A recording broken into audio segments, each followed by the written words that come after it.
प्रत्याशी हमारे साथ उपेंद्र जी यादव है जो कई मुद्दों के ऊपर बातचीत करने का प्रयास करते हैं क्योंकि कई विशेष बातें हैं।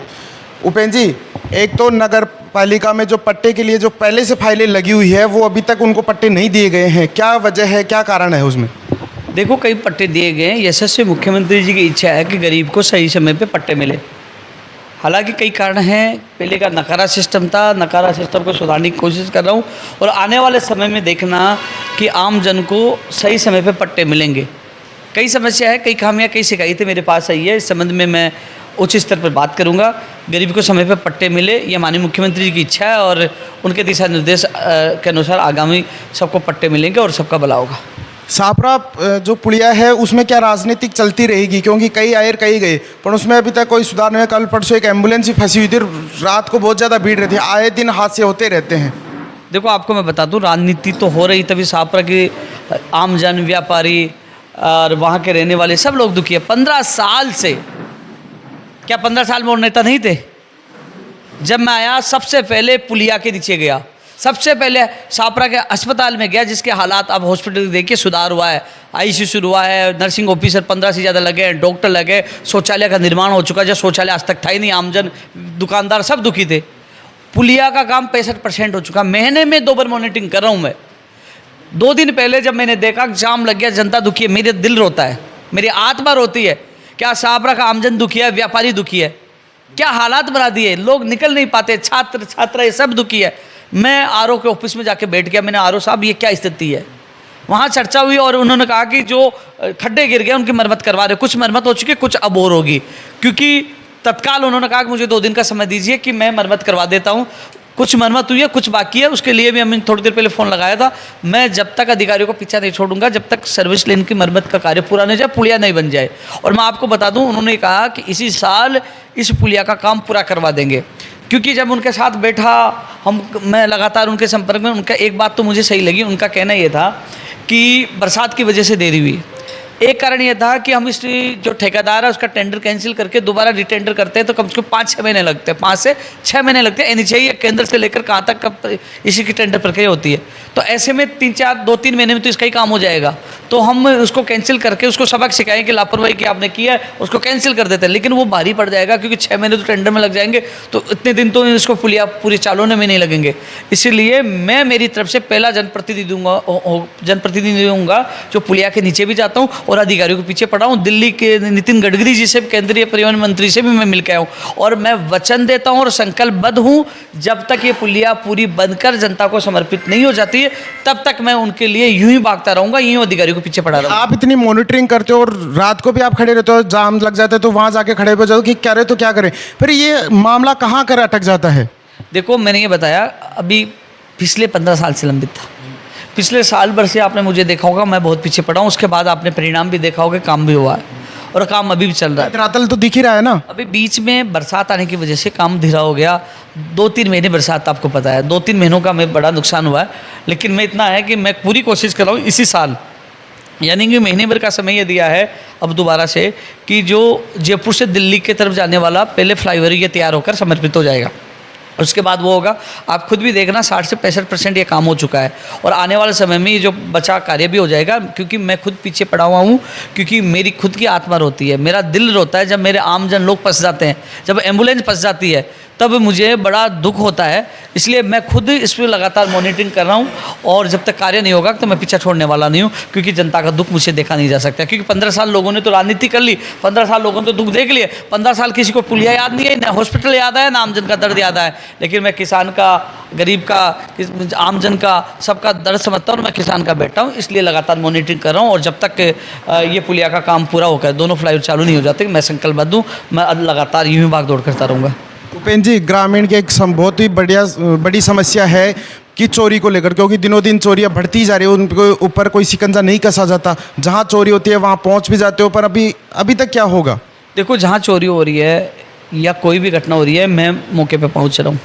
पहले एक समय था कि कोई चोरी कोई घटना होती थी तो कोई जनप्रतिनिधि नहीं जाता कि उनको जवाब देना पड़ेगा। मैं आपको उदाहरण देना चाहूँगा, नागलपोजू में चोरी लगातार, मैं एसपी से 3 बार उस पीड़ित परिवार के साथ मिला और लास्ट में चोरी का खुलासा हुआ। ऐसे ही अब शाहपुरा में कुछ दिन पहले एक शिक्षक सुरेंद्र शर्मा जी के घर खातेड़ी में चोरी मैं मौके पे 20 मिनट में पहुंच गया। उसके पास डिप्टी और एसएसओ के साथ मीटिंग की और मॉनिटरिंग की, और कल वो अपराधी पकड़े जा चुके हैं।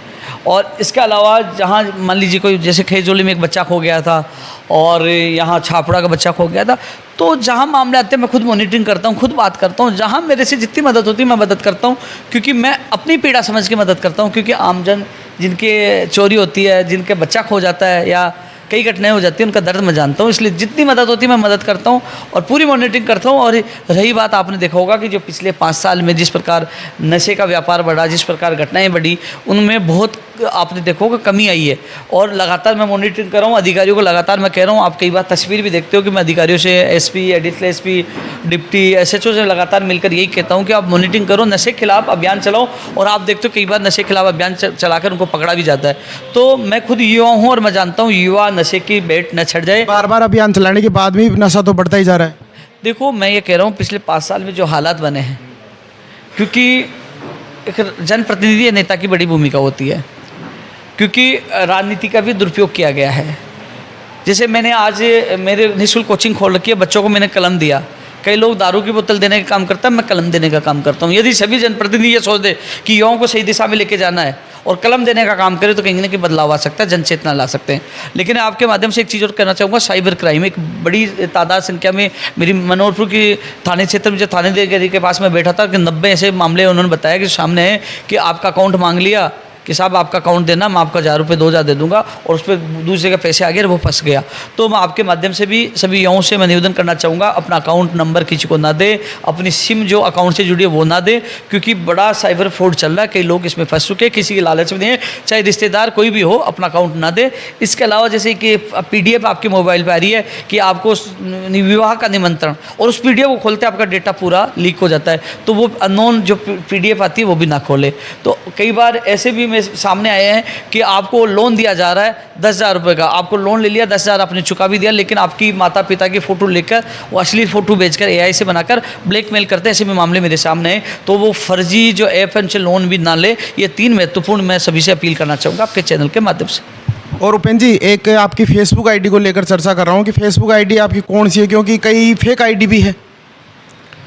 जमाना कॉपी पेस्ट का है। पहली बार एहसास हुआ कि कोई जनप्रतिनिधि सुबह न देखता न शाम देखता। अब मज़ा आ रहा है सापरा में, सबको भागना पड़ रहा है, जनता का भला हो रहा। आप मेरा भाषण उठा के देखना, जब चुनाव से पहले मैंने बोला था कि बड़ों का सम्मान लौटाऊंगा, कार्यकर्ताओं का सम्मान लौटाऊंगा, भ्रष्टाचार के खिलाफ लड़ूंगा, जातिवाद खत्म करूंगा, 365 दिन सेवा करूंगा, शिक्षा में क्रांति लाऊंगा, अस्पतालों को सुधारूंगा और पानी के लिए संघर्ष करूंगा।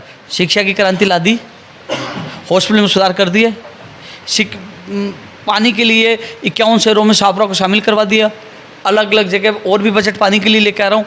और संकल्प मैंने ले रखा है, माननीय मुख्यमंत्री जी से 9 जुलाई को मिला था कि हमें पानी दिया जाए, जैसे ERCP के माध्यम से सब जगह दे रहे हैं, राम जल सेतु लिंक परियोजना से। तो उसके बाद मुझे एक लेटर प्राप्त हुआ कि इसरदा दौसा परियोजना से सापरा को देने के लिए DPR बन रही है।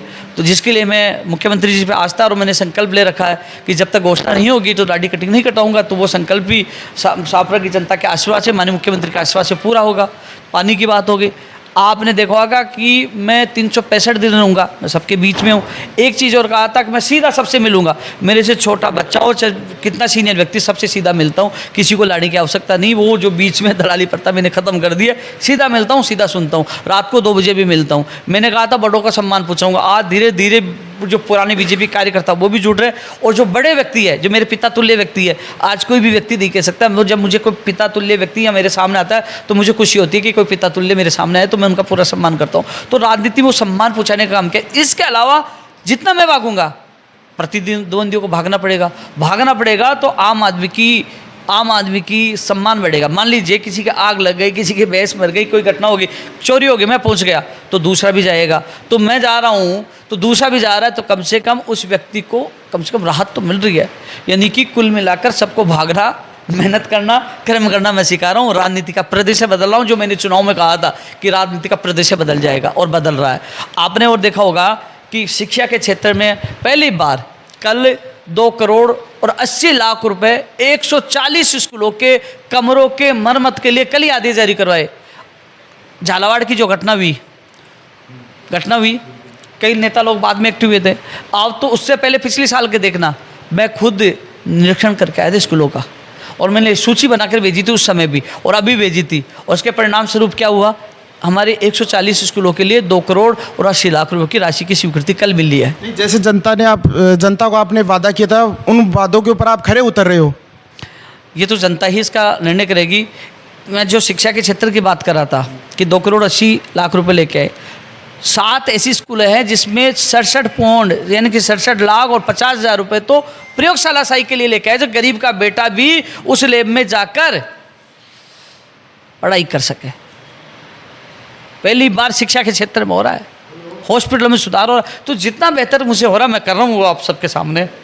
वो तो जैसे कोई किसी की भैंस खो जाती है, कोई चोरी हो जाती है, कुछ भी मामला हो जाता है, आप तुरंत मौके पर पहुंच जाते हो और जिस परिवार की हेल्प होनी चाहिए उतनी आपकी तरफ से होती है। वो तो सोशल मीडिया के माध्यम से भी पता लग रहा है लोगों की कौन काम कर रहा है कौन नहीं कर रहा है। ये तो देखो मेरे पास जैसे आपके लखेर के लोग आए, और मुझे लगता है कि दीपावली के बाद या कुछ उन दिनों में लखेर का अंडरपास की काम शुरू हो जाएगा। कई लोगों ने दुखी है, हो जाएगा, वो भी वहाँ बहुत मुख्य समस्या है, शुरू हो जाएगा, वो पास हो गया। इसके अलावा जहाँ की मुझे समस्या मिलती, किसी भी विधानसभा की जितनी मदद होती है मैं मदद करता हूँ। जीवन मदद करने के लिए मिला है, जीवन बार बार नहीं मिलता। जितना मुझे इस चीज़ से फ़र्क नहीं पड़ता कि मेरे 2028 चुनाव में क्या होगा, हार जीत का मुझे कोई फ़र्क नहीं है। मुझे फ़र्क पड़ता है कि आम जनता के लिए सेवा कर पा रहा हूँ नहीं कर पा रहा हूँ, आम जनता खुश है कि नहीं है, मुझे देना आम जनता को देना है। उन माता पिताओं को देना है जिन्होंने आज तक के लोगों ने उनका शोषण किया है। मैं उस आम जन को आगे पहुँचाना चाहता हूँ, साफ की तस्वीर बदलना चाहता हूँ कि यदि तस्वीर नहीं बदली तब फ़र्क पड़ता है। हार जीत तो नसीब का खेल है, नसीब में जीत लिखी तो जीतोगे, हार तो हारोगे। लेकिन जो आदमी हार जीत को लेकर भयभीत हो जाए, जो हार जीत को लेकर काम करे, वो काम करने वाला नहीं होता। उससे फ़र्क नहीं पड़ना चाहिए। जिसको सेवा करनी है, हार का कोई फ़र्क नहीं। यात्रियों के लिए कई बसें भी लगवाई है आपने मुख्यमंत्री जी से कहकर? 22 बसें, सबसे ज़्यादा। कल ही परसों मैं MD साहब के पास बैठा था, हमारी गोविंदपुरा बांसड़ी दानोता तिगरिया वाली बस बंद कर दी थी जो 15 साल से ज़्यादा समय से चल रही थी, उसको वापस शुरू करवाई है। तब MD कह रहा था सबसे ज़्यादा बसें आपको दी है, 22 बसें नई बसें दी है। पहले छोटी बसें थी, टूट गई थी, पानी टपक रहा था, 22 बसें मैं लेके आया हूँ।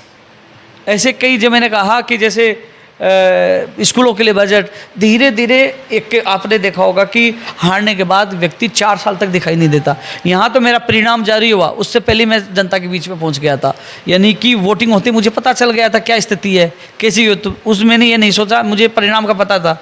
मैं उसका निर्णय जारी होने से पहले ही जनता के बीच पहुँच गया था और कहा था वो कर रहा हूँ। नहीं, लोग 4-4 साल तक दिखाई नहीं दे, अंतिम साल आते। मैं पहले साल से चुनाव होते ही मैं जनता के बीच में हूँ और मैंने वचन दिया था और वचन पूरा कर रहा हूँ, उनके बीच में रहूँगा। ये हमारे साथ उपेंद्र जी यादव थे, जो एक छोटी सी समस्या भी अगर किसी की हो जाती है तो उपेंद्र जी खुद की समस्या कर उसको सोल्व आउट करते हैं। और अभी भी सापरा की जो पुलिया की बात कर रहा था उसको भी मामला चल रहा है आगे। अगर रात को भी अगर उपेंद्र जी को कॉल करते हो तो उपेंद्र जी खुद की समस्या करके उसका समाधान करवाते हैं। और आप कहीं भी देख लो उपेंद्र जी को, आपने देखा होगी बारिश में भी पानी में उतरे हुए, हॉस्पिटलों में भी आधी रात को जाकर चेक करते हैं। कई विशेष बातों जो आप सोशल मीडिया के माध्यम से दिखाने का प्रयास करते रहते हैं। मैं आपके माध्यम से जनता समझ जाएगी, इसको और भी बेहतर मैं काम कर सकता हूँ। लेकिन कई ऐसी समस्या हैं, जनता समझ रही है, मैं इशारा ही कर रहा हूँ कि कई ऐसी समस्या है जो जानबूझकर समस्याओं को जब मैं हल करता हूँ उसको अटका देते हैं।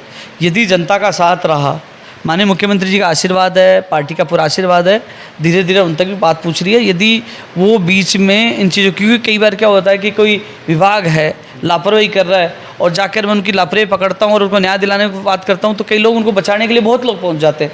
तो ऐसे लोगों के खिलाफ कार्रवाई हो, क्योंकि हॉस्पिटल में यदि मेरे पेट में दर्द हो जाए ना, मैं नेता हूँ, नेता कोई भी हो, तो वहाँ मेरे यहाँ 10 डॉक्टर आ सकते हैं। हॉस्पिटल में गरीब व्यक्ति जाता है, उसको सही ढंग से उपचार मिलना चाहिए।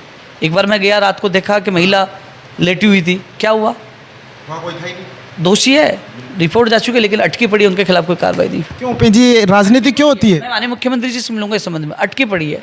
तो मैं रात को एक बार हॉस्पिटल सापरा गया, बेडशीट नहीं थी, गायब कर दी गई, और मैं रात को 12:30 बजे बेडशीट खुला के देख कर आया, उसमें जाँच हुई, दोषी पाए गए। तो कई ऐसी चीज़ें हैं कि एक तरह से खुलकर जिस प्रकार मुझे काम जो मैं कर रहा हूँ उसमें यदि सपोर्ट मिले तो ये जनता का भला हो रहा है, फिर इसमें राजनीतिक पॉइंट क्यों बनाए जाते हैं? धीरे जनता समझ रही है, आने वाले समय जनता ही जवाब देगी। धन्यवाद। ये देखिए उपेंद्र जी यादव थे हमारे साथ, जो एनी टाइम कभी आप कॉल करो, जब भी आपके साथ उपेंद्र जी यादव खड़े रहते हैं। आप मेरे साथ देख रहे हो A to Z news media और मैं हूं निहाल सिंह। जय हिंद, जय भारत।